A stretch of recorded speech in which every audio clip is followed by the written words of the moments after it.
And I don't know what it's going to take for Black people to wake up and smell the coffee. I mean, when your child undergoes sexual reassignment surgery, Baba, they remove the testicles and the ovaries.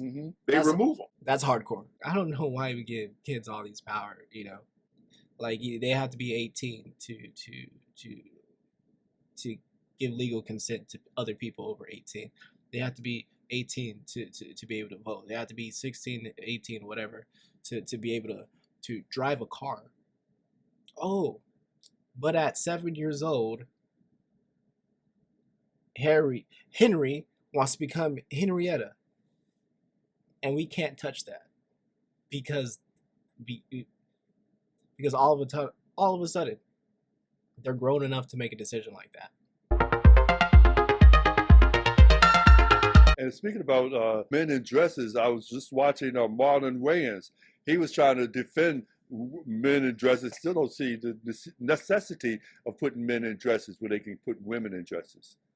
Especially at this time, because first of all, I don't think it was ever appropriate, because as you know, from an African cultural perspective, you know, God is very particular, you know, with regard to what spirit he puts in a female body versus what spirit he puts into a male body. So in our culture, coming from a perspective of complementarity and the balance of polarity, you know, it's a serious spiritual infraction against the divine for a man to misrepresent himself as a woman and vice versa. So it was never okay, but it's even more critical right now, Baba, because as you know, there's a whole agenda against our children. So when Black boys see a masculine Black man who they've been looking up to most of their life suddenly dress up like a woman and come on television within the context of them already being, you know, bombarded with all this transgender propaganda in school and society,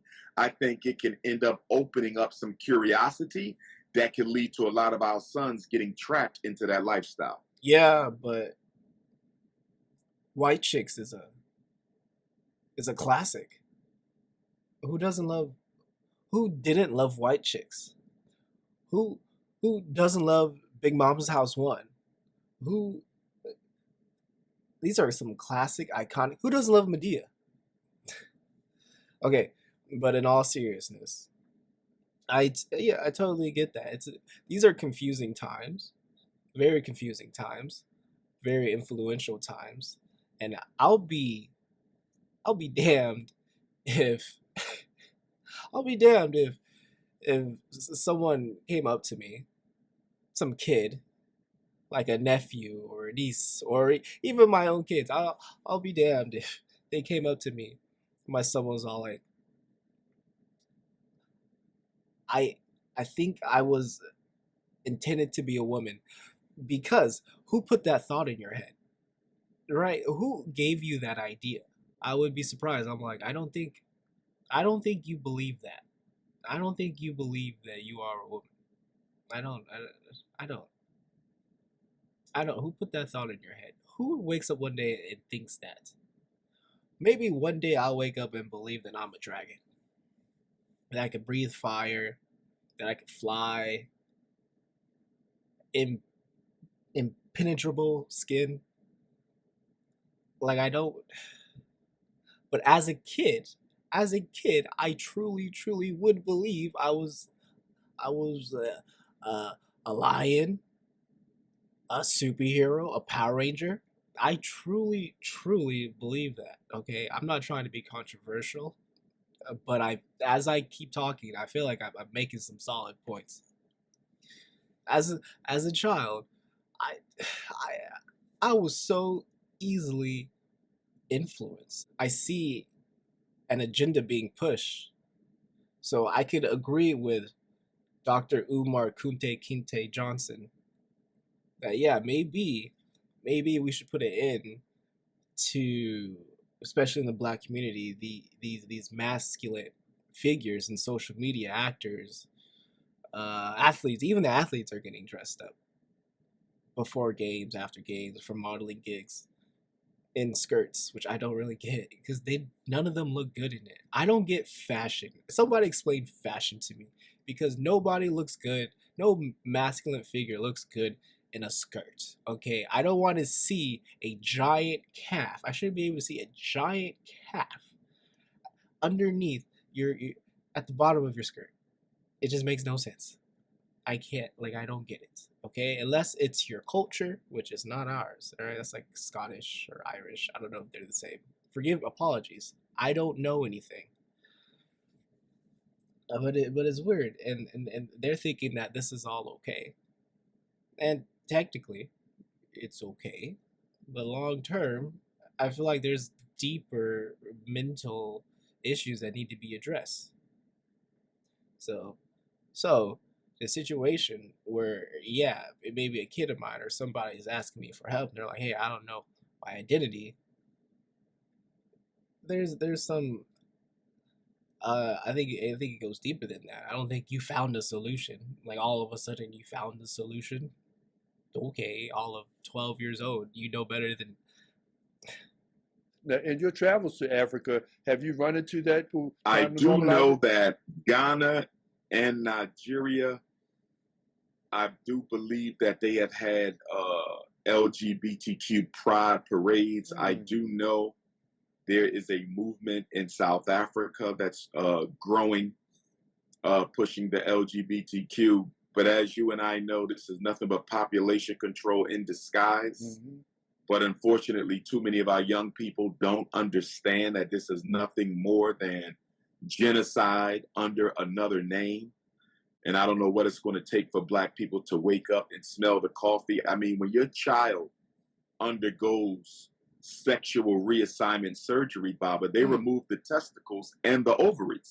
They remove them. That's hardcore. And if you ever decide that you want to revert back to your natural God-given gender, you won't be able to reproduce yourself. Wow. I can't believe we are literally letting children sterilize themselves in the name of gender fluidity. He's not wrong. Children have the ability to just say, hey, I want to undergo testosterone, hormone surgery, replacement, whatever you want to call it, exchanges. They have the ability to do that, and you actually have no authority over that. You have to feed the kid, bathe the kid, make sure the kid goes to school.